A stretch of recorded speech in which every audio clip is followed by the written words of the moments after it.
Hello, everyone. Welcome to another Matchbook Horse Racing podcast, another Cheltenham special as well. We're doing days 1 and 2 of the Cheltenham Festival because it's here, which feels pretty damn good, to be completely honest.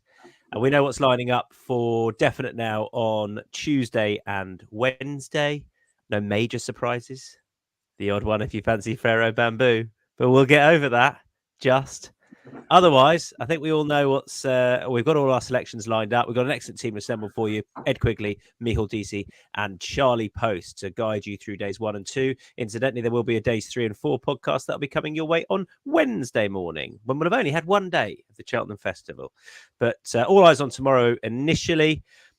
Don't forget to check out all of the Cheltenham content we have. We've still got the preview night and the handicap preview night. You can have a look there, and the Cheltenham Trail as well. It's particularly the Cheltenham Trail. It is well worth revisiting a lot of that content. Matt Toombs's trends are all there, underbet horses that you can find, and there's lots of interesting nuggets in there. Even though we're on the eve of the festival, well worth revisiting. You can watch horse racing from Cheltenham on Matchbook. You can live stream it on Matchbook. You can have a bet or not, but it is there for you to watch. You just need your Matchbook account. Let me tell you about the new customer offer again.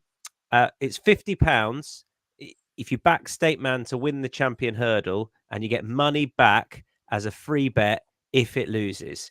So when Kerry Lee wins the Champion Hurdle, you're fine because you get your money back and you'll be fine. Obviously, if the unlikely event State Man wins, you win money. So that's our new customer offer: £50 back State Man to win the Champion Hurdle, money back as a free bet if it loses. Now, to do this, you need to enter the bonus code STATEMAN.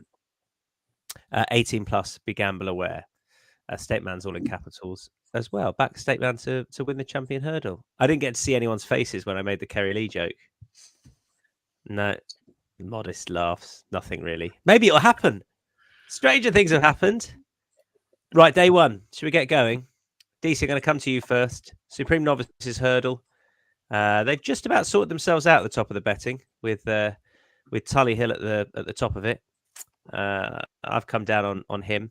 4.3, Mystical Power 5.2, Slade Steel 6.2, Firefox 7.2, Jericho de Repene 8.6, 14.0, and Bigger the rest. DC, the horse that was probably going to go up in trip, is now ducking Ballyburn and is back over 2 miles. Why do you fancy Slade Steel? Because I think that his run the last day, I know he was beaten 7 lengths by Ballyburn, but he ran all the way to the line. He's rock solid. He will handle conditions. I think he's a very classy horse. I don't think there's any shame in ducking Ballyburn. You could make a good case for the top 5 in this race, and he was probably I think it was the last one I put into the dock because I was humming and hawing about it. But I think he's been very good all year. His trainer's in very good form.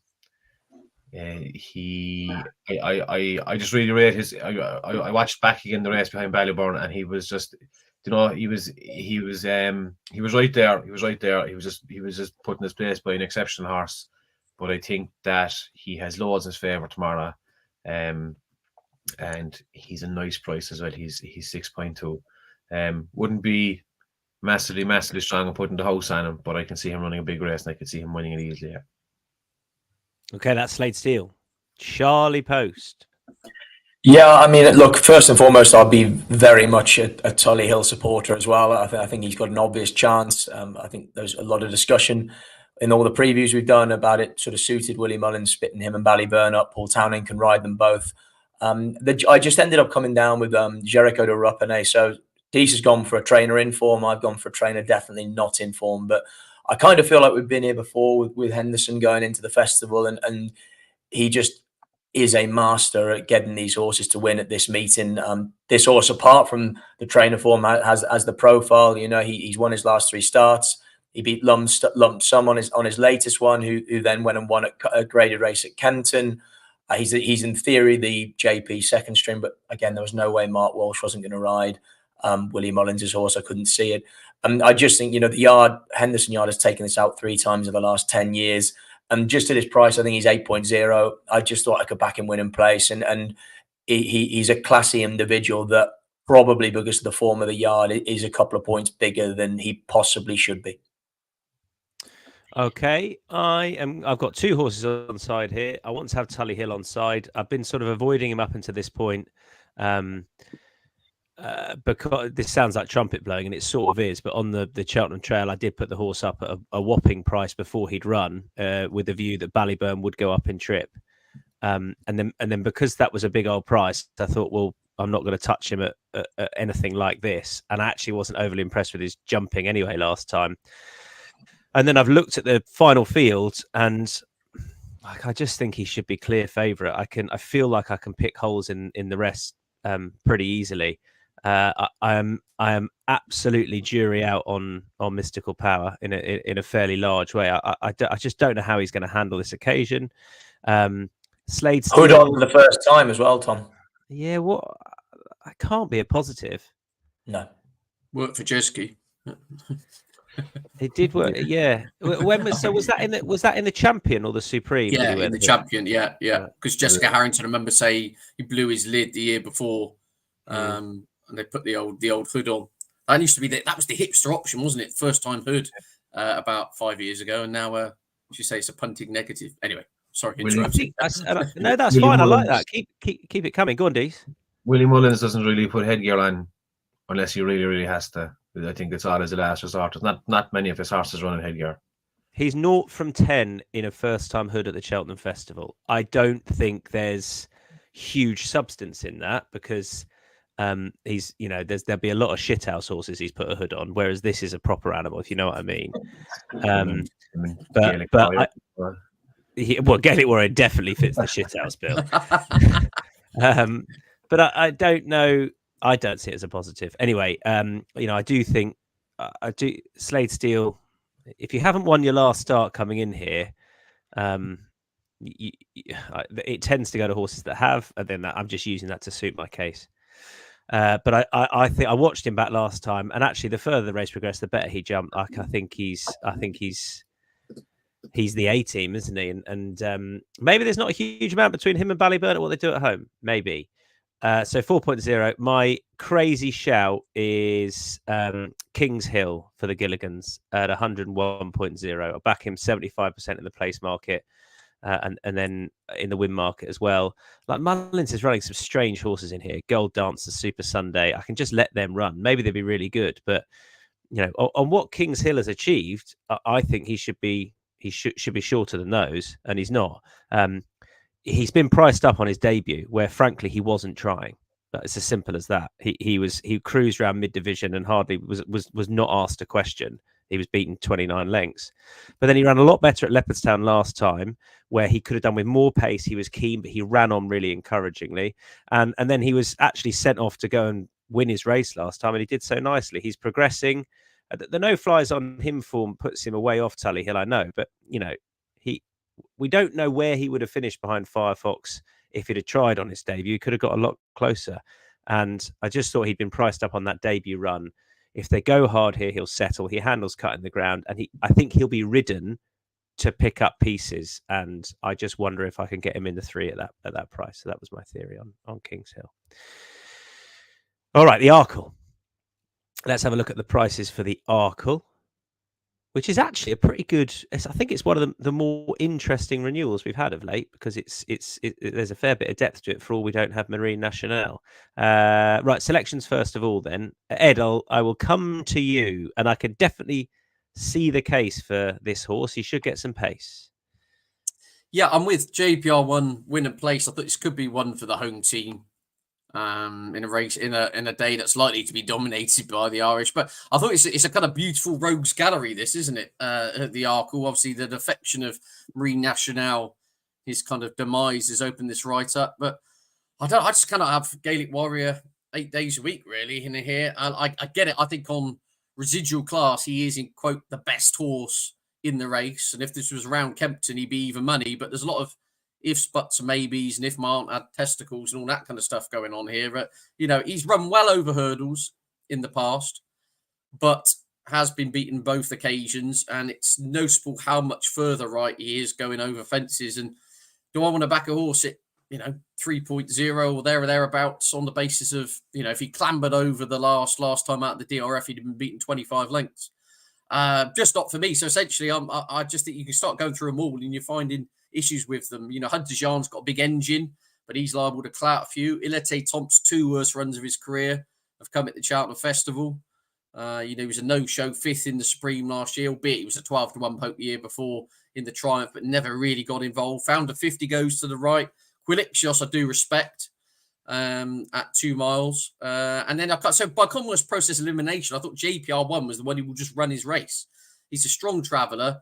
By and large, he's a very good jumper. I know he had that mishap at the November meeting, but obviously if he hadn't slipped off the last fence, he would have absolutely cruised in that day. And I know, again, that's not sparkling form in itself, but he did it very nicely at Lingfield last time out. I just thought he's coming to 2 out. Nothing's going to be going as well as him. Now, he might not have the minerals to go through with it, and it could be one of the, the Mullins string, just have that extra class edge on him when it comes to the hard yards. But I thought he'll jump, he'll travel. He's around 8, 9, he's even 10, and he's double figures. I just think he's too big.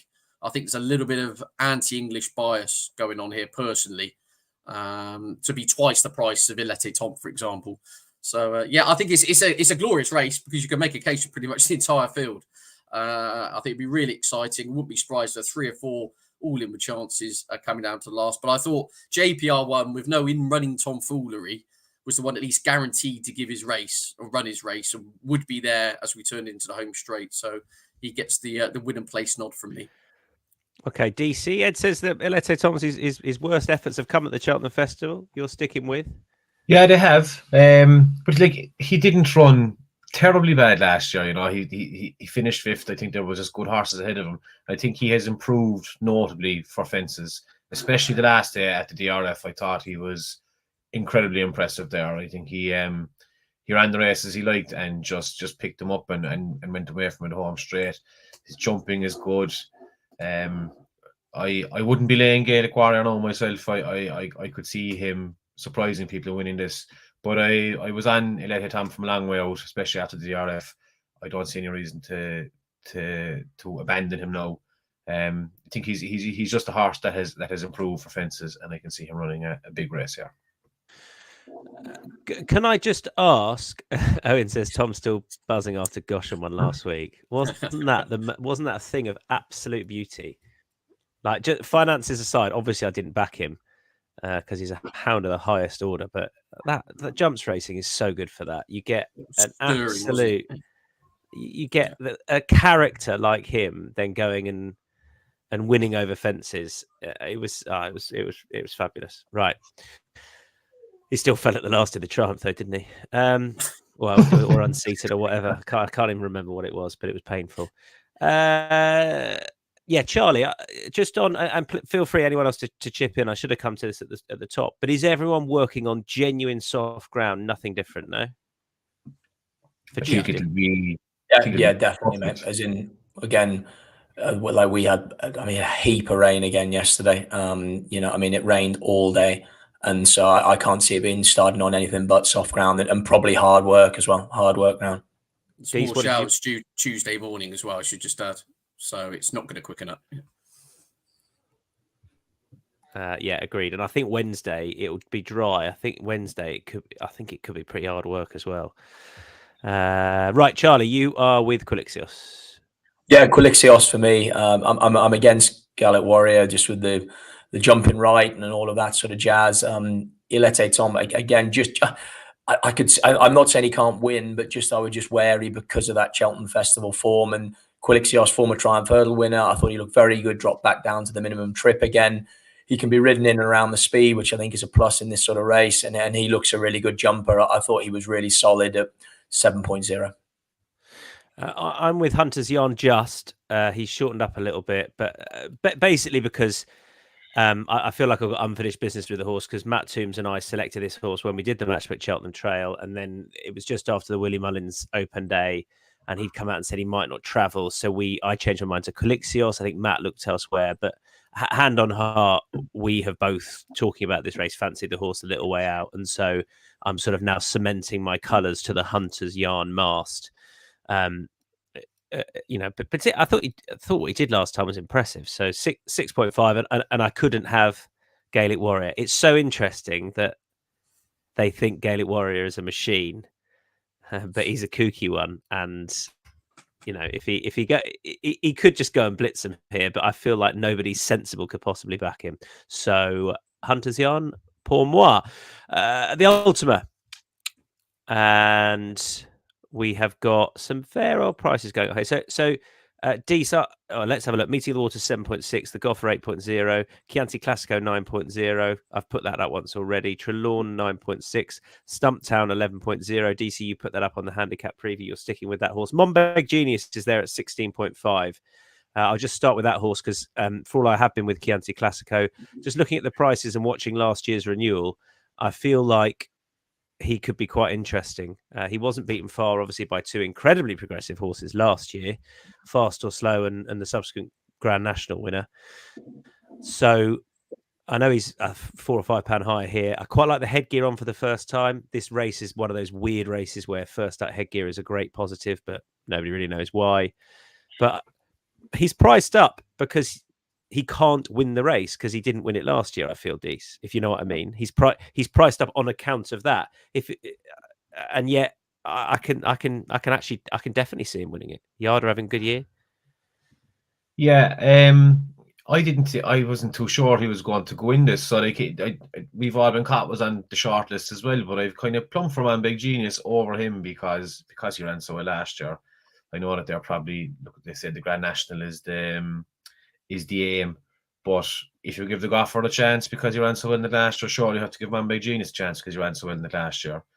And like you said, the headgear that was something that caught my eyes that they actually stuck the headgear on the first time. Like maybe this has been the plan all along, and they've been giving false signals. It wouldn't surprise me. Look, he's a good win place price. You're going to be getting loads of places in this as well.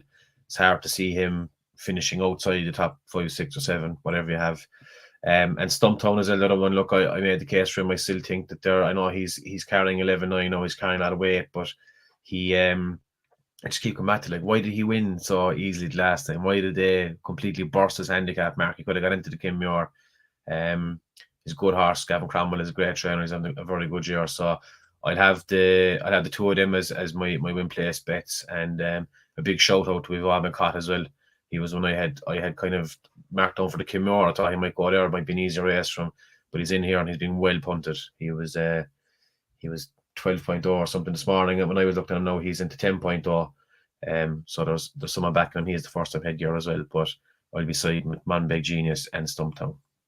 Good. Helen says, bollocks of reception if Monbeg Genius wins. Thanks, Helen.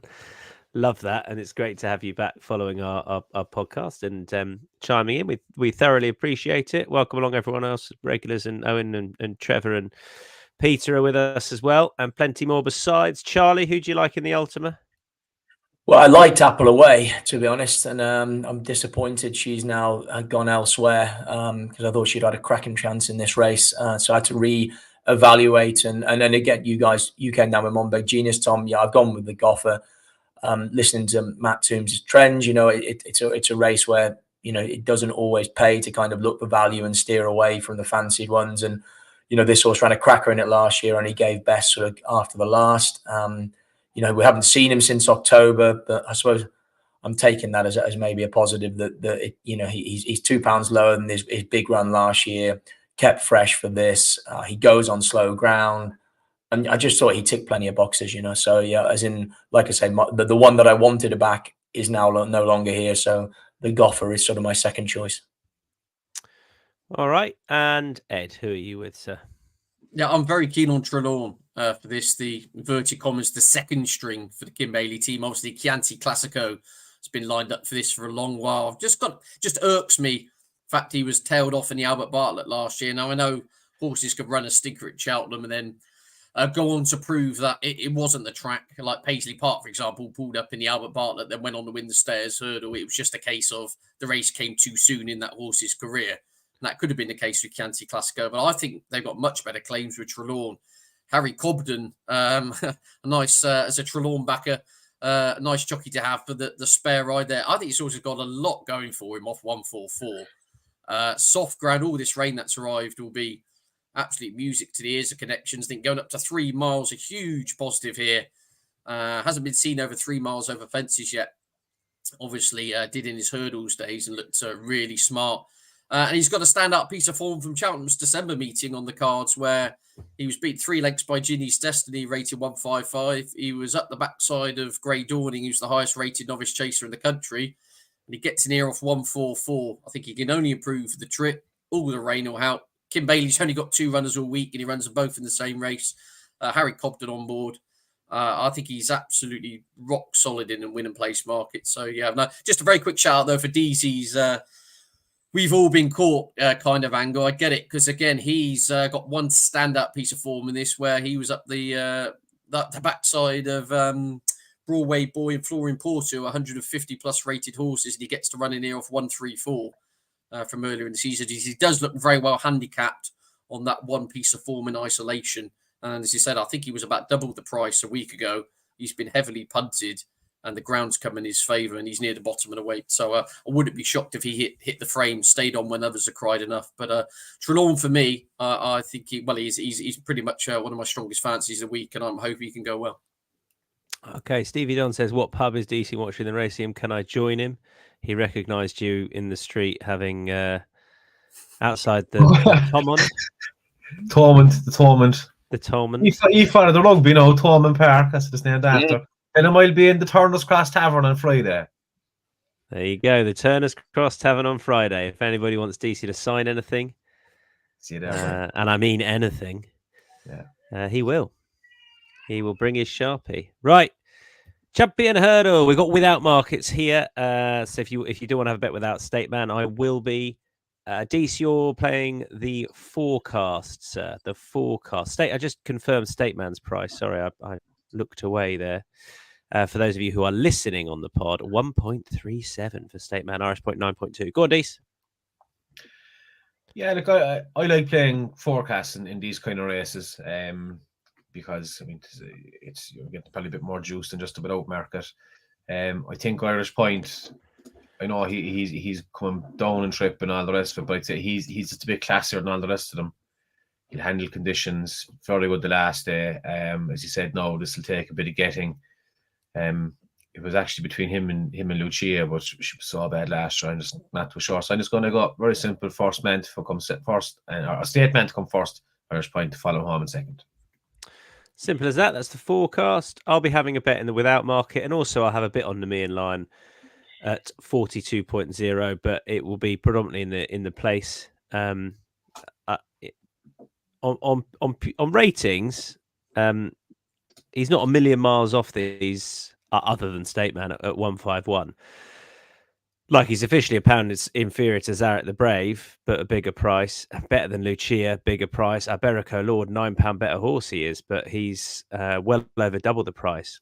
I know beating Colonel Mustard at Wincanton is not form to go and win a Champion Hurdle, but he was top weight when he ran in the Great Wood. That we know how good that form is. Iberico Lord that day carried 11 stone, so he was giving the horse a stone.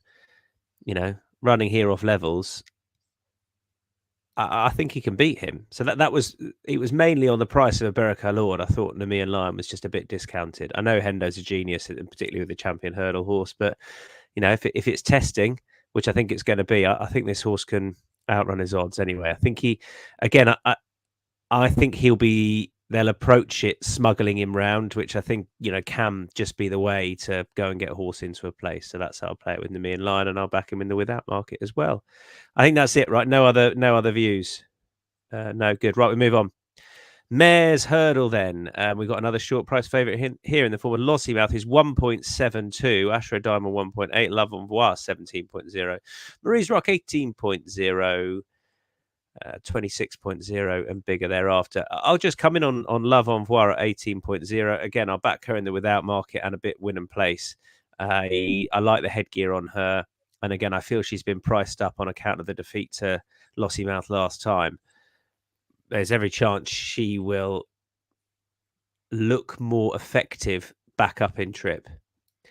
I don't think she'll beat her, but I will happily play her to get in the frame. I think she's pretty solid for the fame, to be completely honest. Lantry Lady for a place says Peter's Punts. DC. Good man, Peter. Yeah, I agree. I she's a big price. I mean, the place markets aren't really mature yet, but like just for her to come finish third, we're getting 5.2. Top four, probably going to be getting about 3.0. Look, she was really, really good the last day at Gorham Park. I think it was to Estes Day, in absolute muck, knee deep, real heavy ground. Glided over it. She beat a horse called What's Up Darling, who I think is probably very well handicapped. Now she's getting loads of weight. But she's won her 2 races now by a total of nearly 24 lengths. Henry de Bromhead probably knows a good mare when he sees one. She really handles conditions. She's probably just ignored by the market because there's loads of good horses here. I think it would be a stretch to see her to win. Might have the minimum stake on her to win, but I think she's a very big price for win. But I'm going to back her to finish in the top 3 and top 4, just to get a bit of value and maybe a different angle into it, because she could be anything. Okay, Helen says LL is absolutely going to relish the ground. Simon O'Neill incidentally says Kerry Lee said Namian Line prefers good ground. Fine, he ran a career best on heavy, Kerry, but I'm with you. Well, I'm not with you at all. But and you also, Simon, you said, did anyone know if Kira Fry is better after her fall last October? She's much better. She's at the races, so thank you for asking. She's very much so better, and that's great to see. Charlie Post, who do you like in the Mares Hurdle? Oh, you just. I mean, I just think Lossy Mouth will win. You know, as in she's probably not a backable price at the moment, but if she drifts a little bit nearer to 2.0, then I think she definitely becomes a bet, especially if you're into shorties. I mean, I think she's much better than these. Granted, the trip is a slight unknown, but the way she travelled at Cheltenham the last day, under a patient ride, I just don't see it being a problem. I think she's very, very good and much better than the rest of these. All right, Ed. Yeah, I'm not totally sold on Lossy. Of all the shorties this week, I'm kind of not totally sold on Lossy Mouth with the trip. 15 millimeters of rain last 24 hours. This is going to be run at a fair old clip. I think L'Envoi et al. Will press on early and make this a real staying test. I know Ruby Walsh says zero concerns of her staying. Maybe McCoy says it's a steering job, all this, etc., etc. But until, for backing a horse at odds on at Cheltenham Festival, I want all my kind of boxes ticked, and she doesn't have it ticked. So I'm happy to leave her at that price. And I thought there is a bit of a market overreaction to Gala Marceau's flop last time out. Now, it's not my insight, but it's Willie Mullins, which I thought was fascinating after she was beaten at 2-7, wherever at Punchestown, where he said he's messed her training routine up. After the Doncaster run, he totally backed off her, thinking he got her fit as a flea. And it wasn't until he kind of pulled the rug off her on the morning and thought, hang on, I've left her a gallop or two short here. And on ground that was almost unraceable at Punchestown, she fell in a hole and blew up 3 out. And just reading the Willie Mullins quote from his stable bulletin saying, if she does come over, make my words, we will have sorted her routine out. I.e., I just think she was 60% for that run last time out and just wasn't fit. As straightforward as that. And on last year's juvenile form, she's not a million miles off Lossy Mouth, is she? I mean, I know she actually beat her at the DRF, albeit in fortunate circumstances, but she was a staying on second in the Triumph Hurdle, gaining at her at the line. I actually thought, given the fact when she went up to 2.5 at the back end of last season in the French Champion Hurdle, she looked terrific over 2.5 on soft in France on that occasion. I mean, she thumped Zarek the Brave 15 lengths. Obviously, he went on to win the Galway Hurdle and the Limestone Lad. So I think as the market's gone a little bit OTT on the defeat from last time out. And so, Lossy Mouth on balance, I think her class will get her home, albeit I'm not entirely bought on the whole. She will see out 2.5 miles on testing ground yet. I think Gala Marceau's been unfairly dismissed on the basis of her form from last year. When titles are to be single figures for this, doesn't it? And she was until that total Horlicks of a run last time out. But I'm the forgiving type, Tom, and I thought she's a massive price here.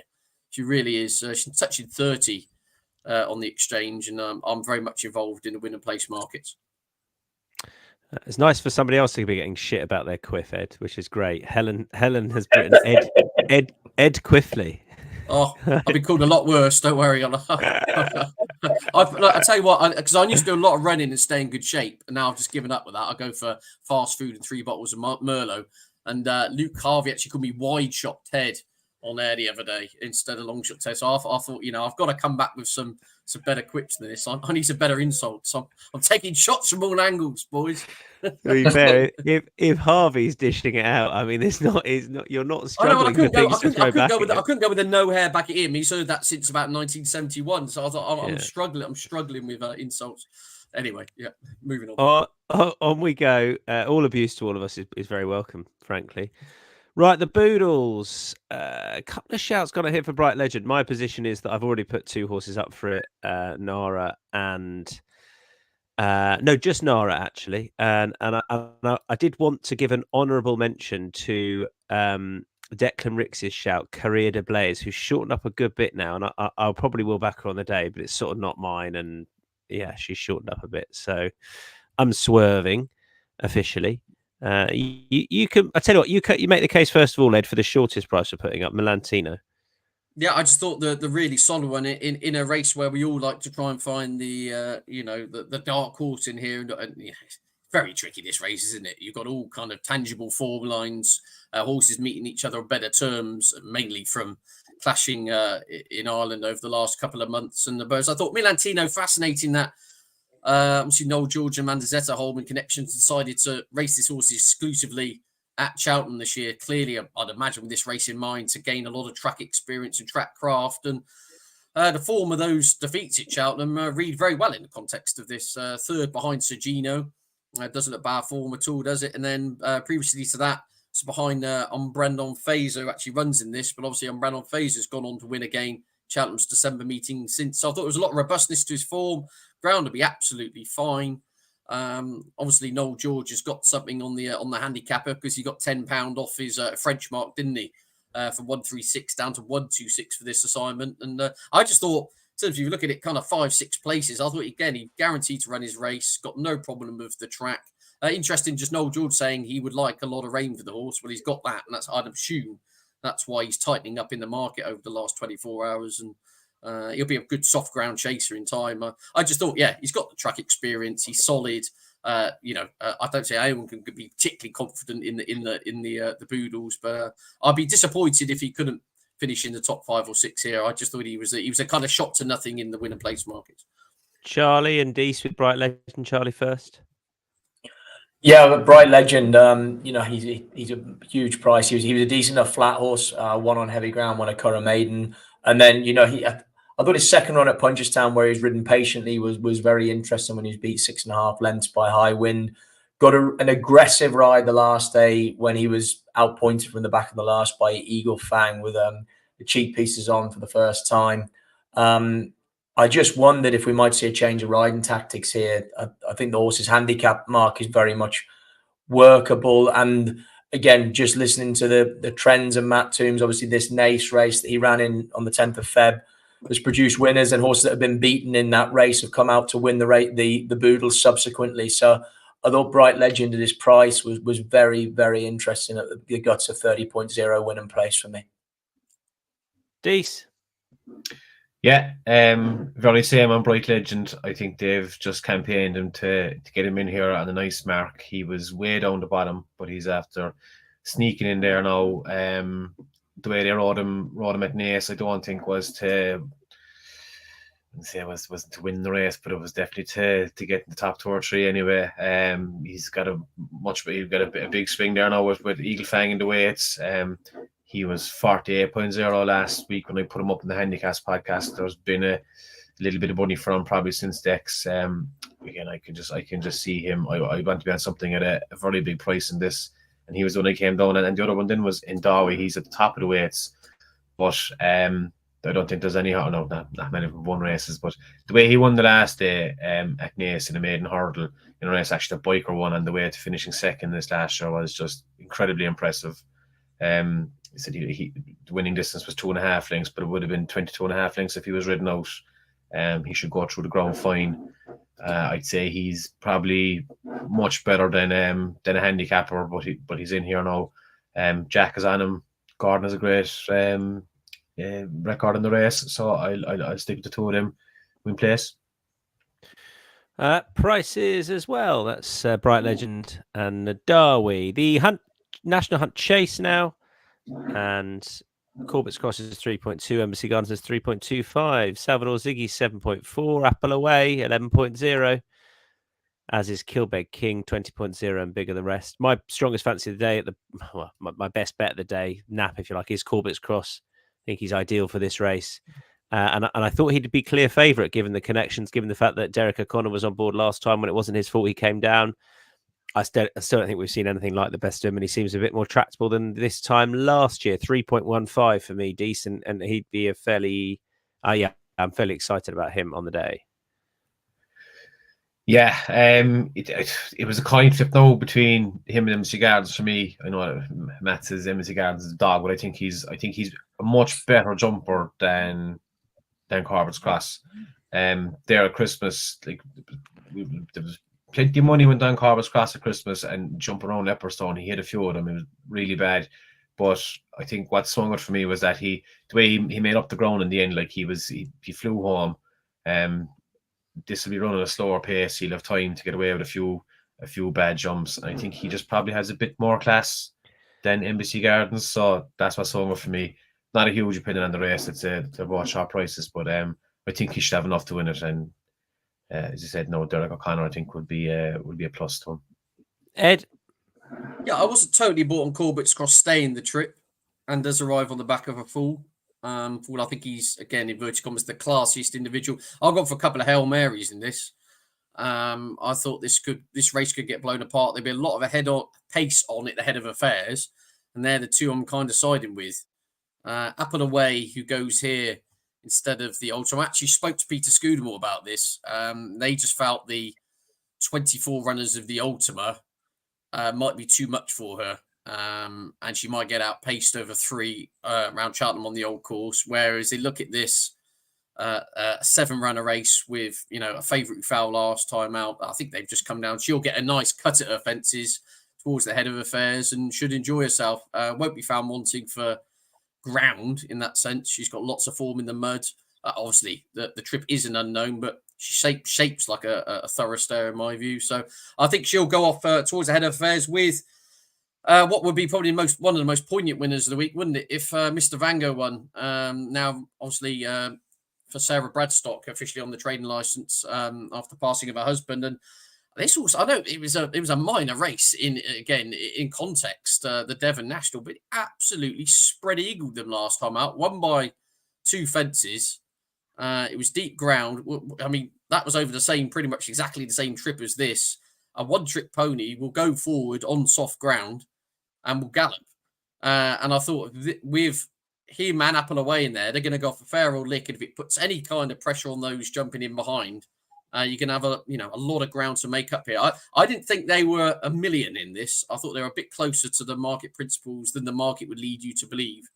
If this were a handicap, etc., yes, Mr. Vango would have a lot to find, but very effective on this ground and won't be found wanting for stamina, which is more than half the battle in this race. So, I've gone for 2 outsiders. I really am losing on. I put up the favourite in the 26 runner Boodles, and I've gone for the 2 outsiders in the 7-runner race, basically. But that's my angle in here, Tom. I think we could be in for a little bit of an upset. Okay. And Charlie, you are with Kilbeg King. Yeah, Kilbeg King for me. Again, hasn't won a Punchestown handicap hurdle. Hasn't managed to win over fences, but has run some really good races. None the least behind Ile Francais at Kempton over Christmas. Then was beaten narrowly by Henry's Friend, who reopposes last time in the Reynoldstown. I just think this horse looks like he's crying out for a bit further. I think the step up and trip will really suit him. I think in Will Biddick, we often look to Irish amateurs as pluses in this race. Will Biddick is as good as any of them. I mean, he's better than most pros. So I think that's an excellent jockey booking for this horse. And I just thought Corbett's Cross, the run out last year, I think there are jumping frailties. Embassy Gardens, I don't know whether I buy into that he's a dog, but I just thought that they were short enough. And this horse at 11.0, I just thought represented some value. Like I say, he's got solid form at a higher level than this as well. And he's just a progressive horse that I think can improve for this step up in trip. All right. Long shots next up. Matchbook Zero long shot. Don't forget the market goes live at 10 a.m. You'll most likely be getting best odds with Matchbook Zero, so check it out. It's because it's an exchange, and with Matchbook Zero, there's zero margin, zero commission. So it's well worth having a win bet on something if you fancy it. My long shot is Kings Hill at a whopping price, 101.0. It's a terrible shout for the winner only market because he won't win, but there we are. He's a long shot. Killbed King for Charlie. Yep. I've just done him. Bright Legend for DC. And I don't know why I'm saying the names of the horses. That's not the way to do it, is it? What a terrible. We normally get to do that. It's You're in charge. shocking. Okay. Ed, who's your Matchbook Zero long shot? Garda Marceau, overreaction to one bad run. I think she'll be in the shake-up. It's much better that way. Best day one lays. Nothing for me. Charlie? I mean, Gallet Warrior, but I would be wary. He's probably big enough to be taking him on at the moment. If he ended up shortening to somewhere near a 3.0 or 3.5, then I'd be against him. I think at the moment, I saw he's like 4.5. I'd be slightly nervous of taking him on too much at that price. Ed? Exactly the same reasoning as Charlie. Yeah, if he shortens up a point or two, I might even hit the place lay button on him. He could just bomb out spectacularly and simultaneously win by 15 lengths. But he's a favourite to be got at, put it that way. DC? I'm going to play Slay Meeting of the Waters in the Ultima. I think there's plenty in there that could be just flying past him. He's way too short. It's more of a price thing. You're going to be getting probably about 2.75, 2.8 at the moment, side of a small little place. That's in the 3-place market. And if it's very heavy ground, I would lay Lassie Moat as well. That in. I think that'll, if it's really sticky heavy ground, I wouldn't want to see her going over an extra half a mile in that ground, and she's going to be a sharp price. So if it's very heavy ground, I'd lay her as well. Perfect. Laying loads of Willie Mullins horses, all of us. Perfect. That's What could possibly go wrong? it's Yeah. worked 94 Brilliant times in the strategy. past. Yeah. Good luck getting 100 winners, Willie. Moving on. Overarch says, I won a £25 free bet from the previous video. Where's best to claim? We'll contact you directly on how to do that. And just before we get into best bets, I'm going to remind you of our new customer offer, which is 50 quid backing State Man to win the Champion Hurdle. You get your money back as a free bet if State Man doesn't win. You need to enter the bonus code StateMan to take advantage of this. So it's £50 back State Man to win the Champion Hurdle. If it wins, happy days. If he doesn't win, you get your money back as a free bet. So well worth doing. 18 plus, BeGambleAware. Best bets then for day one of the Cheltenham Festival. Mine is Corbett's Cross. Charlie? Quilixios in the Arkle. Dease? Forecast and State Man in Irish Point. And Ed? Trelawn in the Ultima.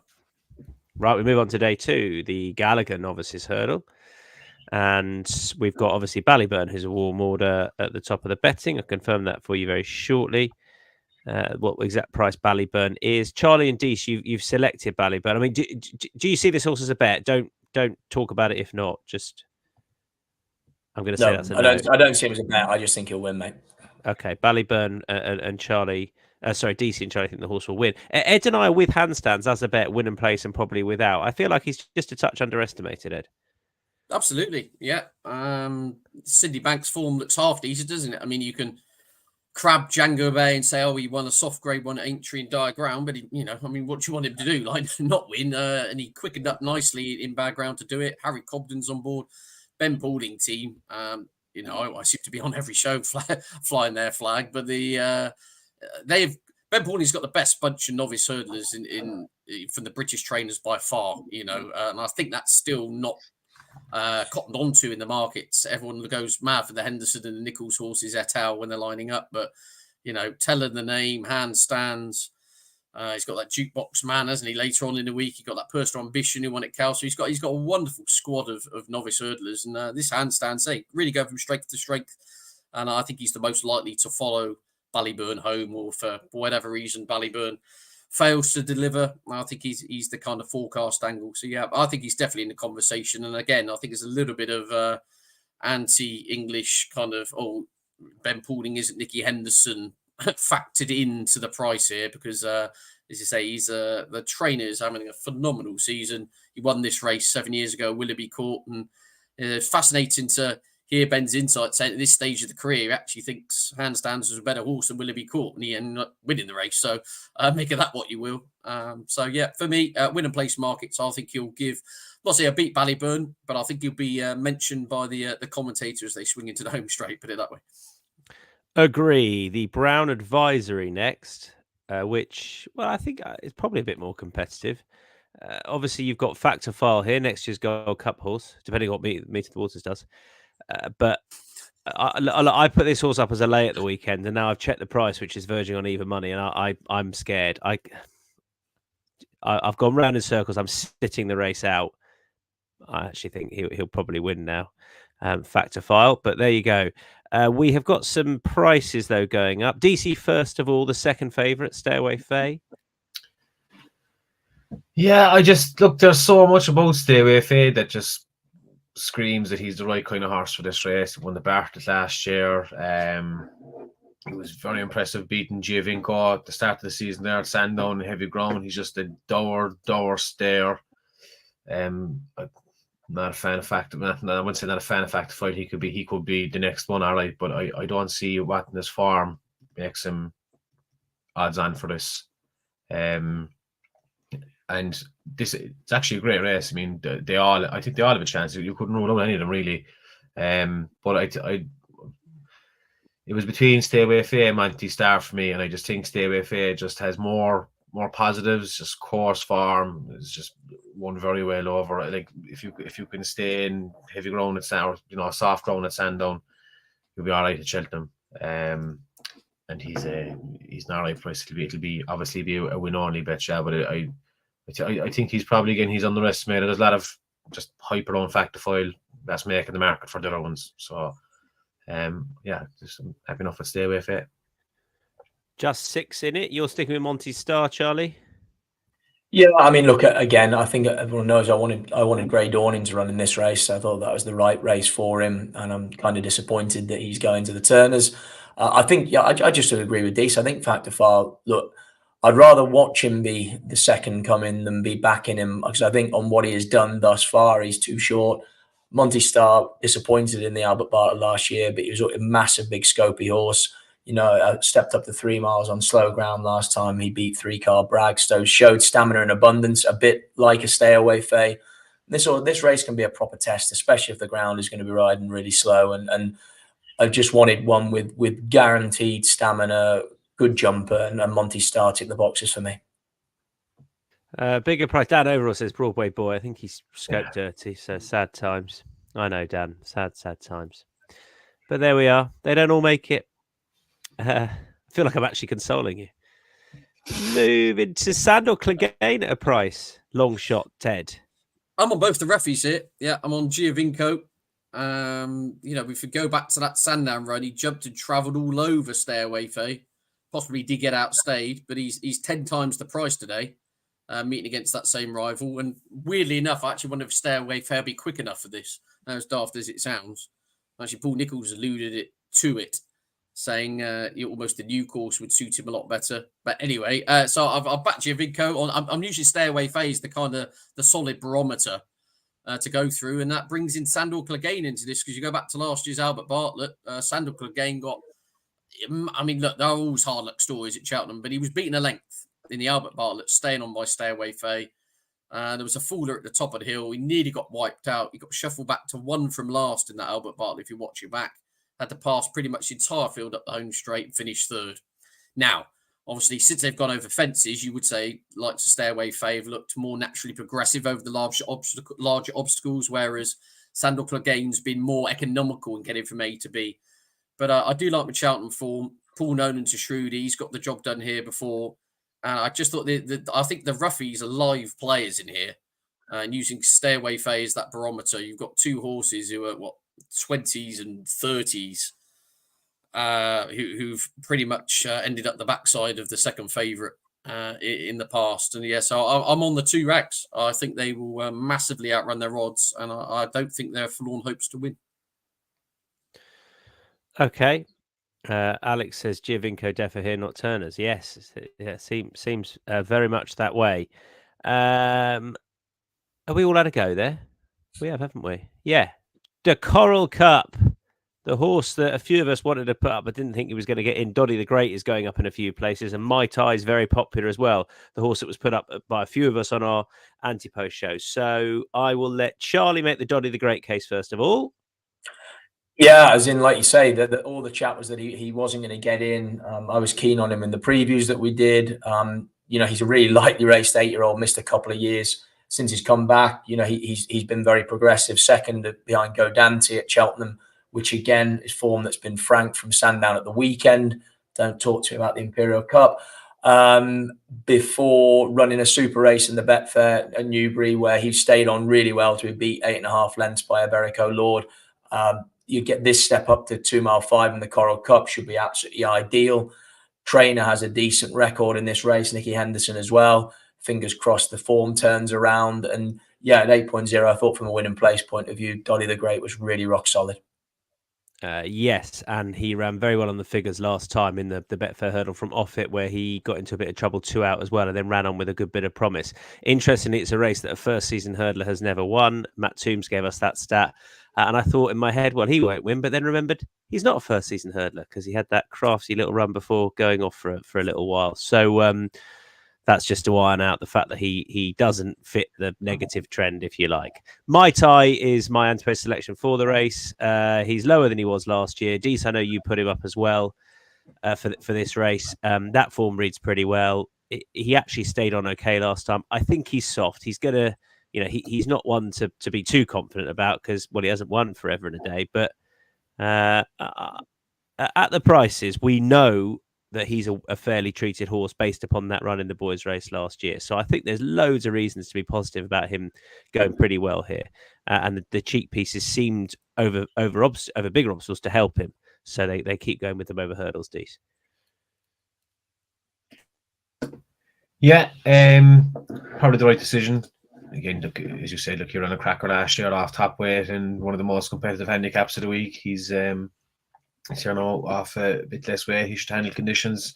This is an impossible race, but I think he's got more positives than most. So stick with him. And who's your other? This is Zandabad. I couldn't believe he got into the race. I think he was number 72 or something when we were doing the handicap special there last week. He's a Tony Martin horse that has been in my tracker now for a long time, and this is again if it's going to be really heavy ground, don't back this horse, but soft ground should be fine. He is just a kind of a classic Tony Martin sneaking in at the bottom of the races, plat job. His last run, he actually sent them over to there you go. Nice one, Sandra. They sent him over to Musselburgh for the Scottish Champion Hurdle or the County Handicap Hurdle. And just watch the race, go back and watch it. He's kind of sitting out the back, coming to the home straight, absolutely flies home. Wasn't given much of a chance, but again, he bombed home. They probably sent him over to see what mark he'd get. Looking very unlikely he was going to get into any race, but he's snuck in here now. He's going to be at the bottom of the weights. He's got a claimer on. Again, he said before he doesn't want really heavy ground. So if it is really heavy ground, don't back him. But if it's just soft ground, nice ground, I'd say he's well worth a win place bet. He's going to be big enough odds. I say he'll be hopefully getting about 41.0 on the win and back him 4, 5, 6 places because this is a bit of a lottery, this race. All right, and Ed? Yeah, exactly the same reasons. £3 lower than the Martin Pipe last year. Now gets in off 142, jump like a snooker table over fences, back over hurdles, going to be happier. Rain won't be a problem. He's won on ground. Meetings have nearly been called off. He'd be very happy with the rain that's arrived. Course form, tick, tick, tick. Double figure price to get in the winner place markets. Yeah, really like his claims there, Mai Tai. He's battle hardened as well, isn't he? So no issues on that front. Okay, if my eye wins, we're all going to look very smart. Right, the 3:30 is the Champion Chase. Obviously, we've got El Fabiolo. Deasy's playing the El Fabiolo John Bond straight forecast. Maybe this is the way to play the feature races. Maybe that's exactly what you need to do. I'll confirm the prices for you shortly for the Champion Chase. They'll appear on your screen. Do you want to just iron out that case? Just team obvious for El Fabiola beating John Bond. Nothing else can place. Because Jambon, there seems to be this massive hysteria now that Jambon can't jump. But up until the last day, I don't think Jambon had ever really made a mistake over the fence in public or a hurdle. I think he's a really good horse. He's a real athlete of a horse. He just things went wrong from the last day. I mean, he belted that fence, nearly stopped, and still got back to finish. He was only beaten half a length or something. I think he's been completely written off for very little reason. He's much better than the rest of them. El Fabiola should be, if he wasn't in this, I think El Fabiola will be winning up by 10 or 15 lengths. Say John Bond should be able to get within 5 or 6 of them and give him a race and finish second and land the forecast. All right. Charlie, you want to back John Bond without? Yeah, I mean, I'm not sure what price we're offering up now, Tom, but he was just a little bit shorter than 2.0 without El Fabiola. And again, like Dee said, I just think horses like him, he didn't jump great the last day, but he still nearly took out a grade 1. It was just still massively impressive. And I don't think he's become a bad jumper overnight. Again, there was a bit made of the schooling session down at Henderson's that he didn't look good. But I think what will help the horse, if they go very quick, I think the more that Nico can just sort of drop his hands into his withers and just let the horse go forward where he's not fighting him a bit, I think it will help him jump better. And there's going to be lots of pace in this. And yeah, on ability, bar El Fabiola, I think he's a lot better than the rest of these. So yeah, I'd be backing him in the without market. Okay, we'll let you know the market's not fully formed yet. On the without, I will be backing. Probably not in the without market, but there's 8 runners here. I'm trying to find a way that Funambole Sivola sneaks a place. I don't think it's as ridiculous as the market suggests. He is, triple figures. He's any price you like to win it, and obviously that does seem ridiculous. But a couple of years ago he was second, and a surprising second to Underso. Obviously, to contextualize that was the year that Shishkin ran no race. Last year, Edwardstone ran no race. So he needs 1 or 2 horses to run no race, but there is history of that happening. He didn't make it further than, was it the set? When did he? Oh, he fell at the 3rd last year. Now, he doesn't seem the same horse.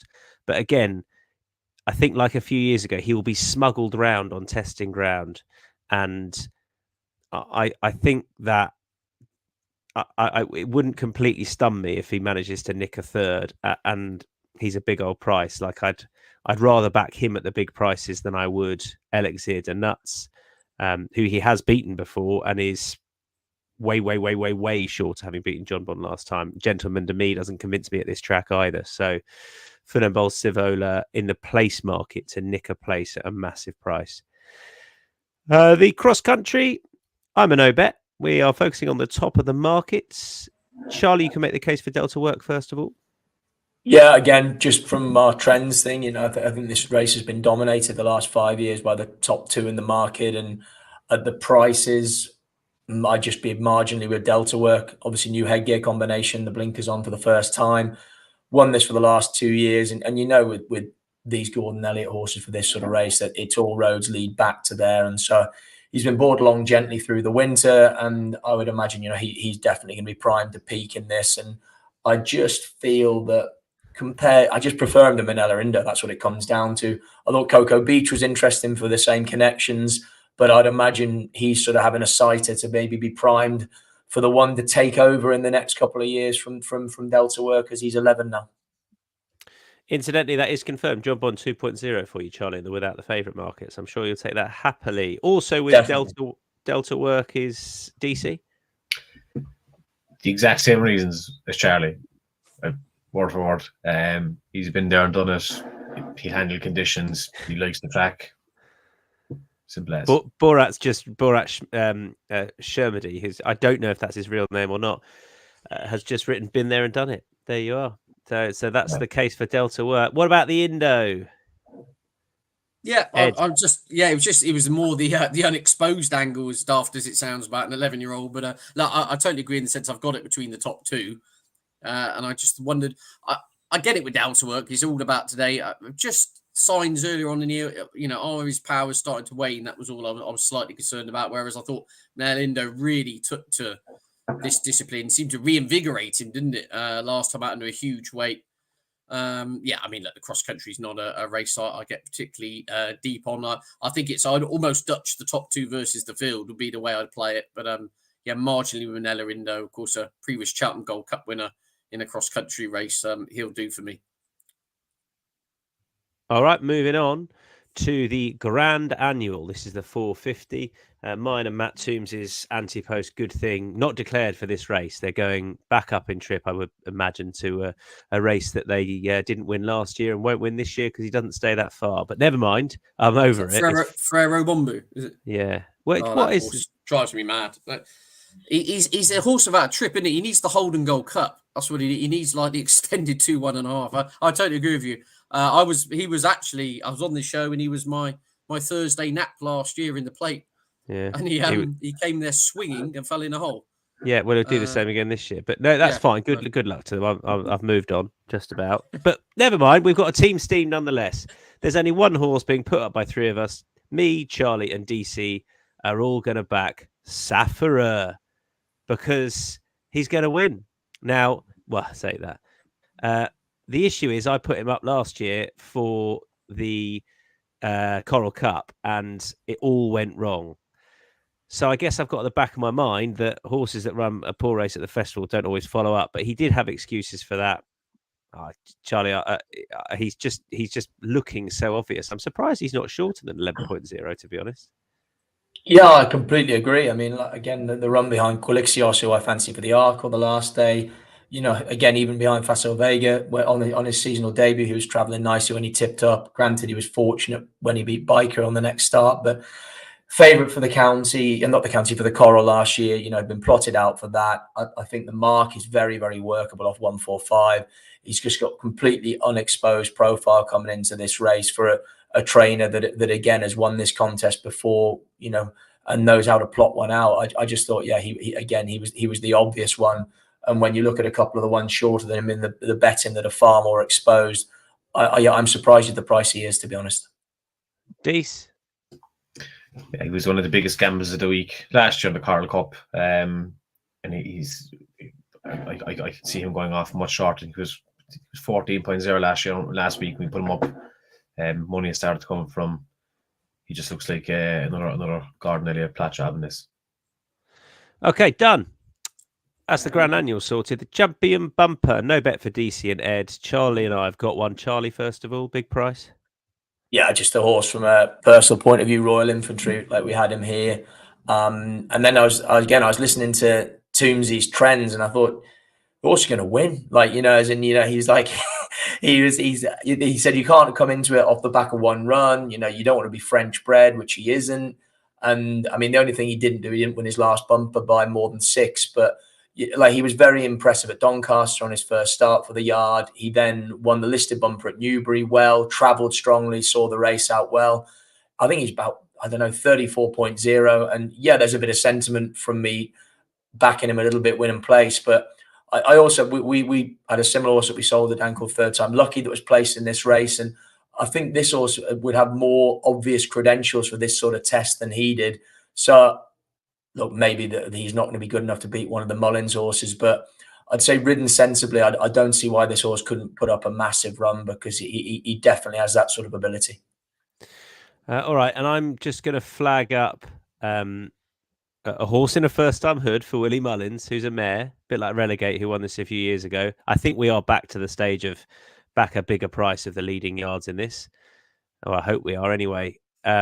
Obviously, Fernie Hollow won it in a hood, but had worn it previously, so it wasn't a first-time hood. But it's Fleur au Fusil, who has looked pretty good at Leopard's Tap. Basically, what a load of bollocks. I don't know why, other than somebody from the yard told me to back her. So there we go. Fleur au Fusil for me. I've got no other case whatsoever.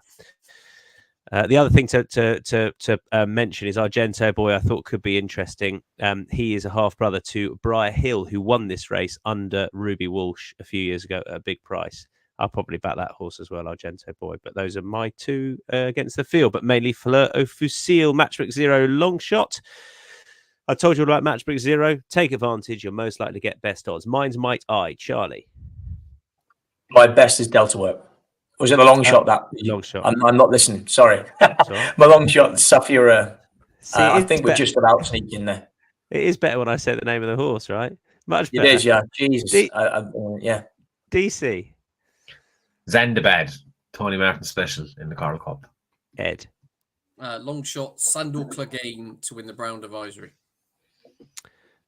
Lays, Charlie and DC with Factor File. Have you are you happy with the cases you've made? Nothing to add? Nothing more to add. Fine. Just Factor File. That's it. Taking you just about odds on. Best bets then. Mine is Safira, a bit like Charlie, who's his best long shot. But Charlie, your best bet is Delta Work. DC. El Fabiola Jamban straight forecast. And Ed Quigley. Might I win and place? Won't be out of the frame in the Coral Cup. Lovely. Can't believe I didn't kill you, Ed Quiffley. I'm disappointed. Thanks, guys. That was a pleasure. Hope you all have a great week. See you again Wednesday morning for days 3 and 4. Head to Matchbook Insights for a recap of all the best bets for days 1 and 2 and check out the previous content on there. Still relevant and very good as well, even if I do say so myself. Have a great Cheltenham. Bye-bye.